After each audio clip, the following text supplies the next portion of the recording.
ഇന്ന് എല്ലാവർക്കും ഇഷ്ടപ്പെടുന്ന നല്ല ടേസ്റ്റി ആയിട്ടുള്ള വെട്ട് കേക്കിൻ്റെ റെസിപ്പിയാണ് കാണിക്കുന്നത്. സാധാരണ ഇത് ചായക്കടയിലും ചെറിയ ചെറിയ ഹോട്ടലുകളിലുമാണ് കാണാറുള്ളത്. ഇതുണ്ടാക്കാൻ ഒരുപാട് ഇൻഗ്രീഡിയൻസ് ഒന്നും വേണ്ട. കുറച്ച് കാര്യങ്ങൾ ശ്രദ്ധിച്ചാൽ നല്ല പെർഫെക്റ്റ് ആയിട്ടുള്ള വെട്ട് കേക്ക് വീട്ടിൽ തന്നെ ഉണ്ടാക്കാം. അപ്പോൾ അതെങ്ങനെയാണ് ഉണ്ടാക്കുന്നതെന്ന് നമുക്ക് നോക്കിയാലോ. വെട്ട് കേക്ക് തയ്യാറാക്കാൻ വേണ്ടി ഞാനിവിടെ 1 കിലോ മാവിന് 350 ഗ്രാം പഞ്ചസാര എന്ന റേഷ്യോയിലാണ് എടുത്തിരിക്കുന്നത്. ഇവിടെ മാവായിട്ട് എടുത്തിരിക്കുന്ന മൈദയാണ്. 1 കിലോ മാവിന് 3-4 മുട്ട ചേർക്കാം. ഞാനിവിടെ 3 മുട്ടയെ ചേർക്കുന്നുള്ളൂ. ആദ്യം തന്നെ നമുക്ക് പഞ്ചസാരയിലേക്ക് ഈ 3 മുട്ട പൊട്ടിച്ചു വെച്ച് കൊടുക്കാം. ഇനി ഈ പഞ്ചസാരയും മുട്ടയും കൂടെ നന്നായിട്ട് മിക്സ് ചെയ്തെടുക്കാം. ഞാനിവിടെ സ്പൂൺ ഉപയോഗിച്ചാണ് മിക്സ് ചെയ്യുന്നത്. നിങ്ങൾക്ക് വിസ്കോ അല്ലെങ്കിൽ ബീറ്ററോ അങ്ങനെ എന്ത് വേണമെങ്കിലും ഉപയോഗിച്ച് നന്നായിട്ടൊന്ന് മിക്സ് ചെയ്തെടുക്കാം. ഇതിലേക്ക് ഞാൻ 1/4 ടീസ്പൂൺ എന്ന അളവിൽ ബേക്കിംഗ് സോഡ ചേർത്ത് കൊടുത്ത് അതുകൊണ്ട് ഒന്ന് മിക്സ് ചെയ്തെടുക്കുന്നുണ്ട്. ശേഷം എടുത്തു വെച്ചിരിക്കുന്ന മൈദ നമുക്ക് ചേർത്ത് കൊടുക്കാം. നന്നായിട്ട് മിക്സ് ചെയ്ത് കൊടുക്കുക. എന്നിട്ട് നന്നായിട്ട് ഒന്ന് കുഴച്ചെടുക്കുക. ഞാൻ ഇവിടെ കുഴച്ചെടുത്ത് വെച്ചിട്ടുണ്ട്. ഇനിയും ഈ കുഴച്ച് വെച്ചിരിക്കുന്ന മാവ് നമുക്കൊന്ന് പരത്തിയെടുക്കാം. ഞാനിവിടെ കുഴച്ചെടുത്ത മാവ് പരത്താൻ വെച്ചിട്ടുണ്ട്. ഈ പരത്താൻ വെക്കുമ്പോൾ ഞാൻ കുറച്ച് മാവ് കൂടെ തൂവി കൊടുക്കുന്നുണ്ട്. കയ്യിലൊക്കെ പിടിക്കാതെ എളുപ്പമൊന്ന് പരത്തിയെടുക്കാൻ വേണ്ടിയിട്ട്. പരത്തിയ ശേഷം പെട്ടെന്ന് തന്നെ കട്ട് ചെയ്ത് പീസാക്കുക.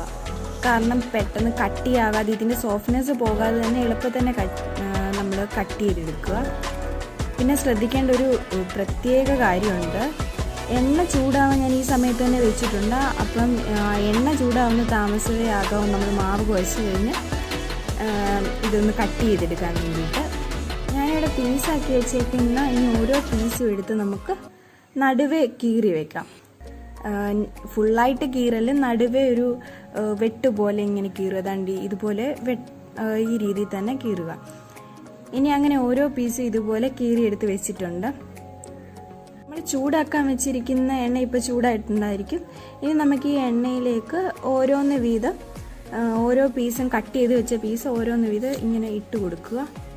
ഇനി ഓരോ സൈഡ് ഇങ്ങനെ മൂത്തൊരു ചുമന്നൊക്കെ ഒരു വരത്തില്ലേ, ആ സമയമാകുമ്പോൾ ഓരോ സൈഡും തിരിച്ചിട്ട് കൊടുത്തുകൊണ്ടിരിക്കണം.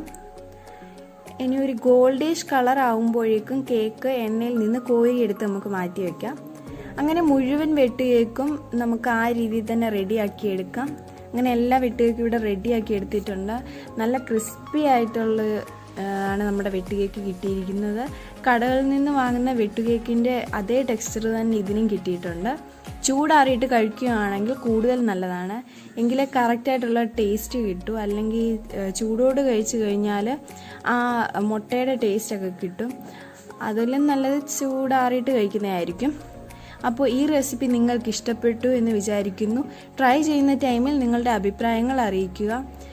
ലൈക്ക് ചെയ്യാനും മറക്കരുത്. അതുപോലെ തന്നെ ചാനൽ ഇതുവരെ സബ്സ്ക്രൈബ് ചെയ്യാത്തവരാണെങ്കിൽ ഉറപ്പായിട്ടും ഈ ചാനൽ മറക്കാതെ തന്നെ സബ്സ്ക്രൈബ് ചെയ്യുക.